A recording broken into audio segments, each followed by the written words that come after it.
అందరికీ నమస్కారం. Welcome back to my channel. So ఈ వీడియోలో అయితే గోంగూర పచ్చడి ఎలా చేసుకోవాలనేది కంప్లీట్ వీడియోలో చూద్దాం.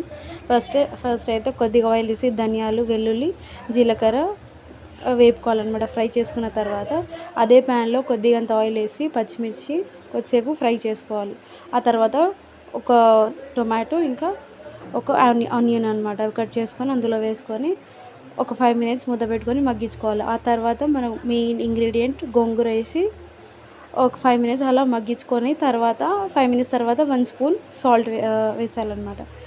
గోంగూర మంచిగా మగ్గిన తర్వాత అందులోకి కొత్తిమీర కొద్దిగంత అండ్ పుదీనా 2 వేసి కొద్దిసేపు మగ్గించుకోవాలి. ఆ తర్వాత మనం ఫస్ట్ గ్రైండ్ చేసుకున్న వెల్లుల్లి ధనియాలు ఏదైతే ఉందో అది గ్రైండ్ చేసుకోవాలి. అందులోకి ఈ గోంగూర పేస్ట్ కూడా గ్రైండ్ చేసుకొని పక్కన పెట్టుకోవాలి. ఇప్పుడు తాలింపుకి కొద్దిగంత ఆయిల్ వేసుకొని అందులోకి మినపప్పు, జీలకర్ర, ఎండుమిర్చి, ఆవాలు, కరివేపాకు ఇంకా పసుపు వేసి నీట్గా కలుపుకోవాలన్నమాట. ఈ స్టైల్లో మీరు గోంగూర పచ్చడి చేస్తే చాలా టేస్టీగా వస్తుంది.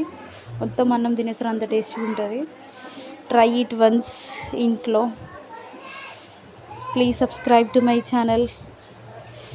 Thank you for watching. Bye.